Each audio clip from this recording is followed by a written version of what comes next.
In today's video, I'm going to show you how to sell crypto on Binance P2p quickly and safely. Whether you're cashing out your crypto for the first time or you simply want more control over your selling price and payment method, this simple step-by-step guide will walk you through everything you need to know. Binance P2p is designed to be beginner-friendly, but knowing the correct steps makes a huge difference. So let's jump right in.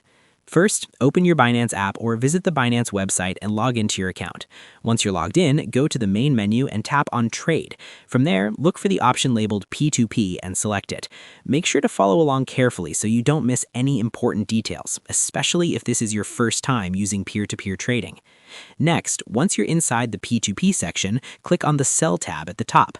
You'll see several options that help you choose which cryptocurrency you want to sell, such as USDT, BTC, or others. Select the crypto you're holding, then browse through the list of available buyers. Follow the on-screen details as they appear. They're usually clear and easy to understand, so there's nothing too technical to worry about.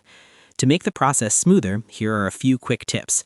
Make sure your payment method is already added, your account name matches your payment details, and you carefully check buyer ratings and completion rates.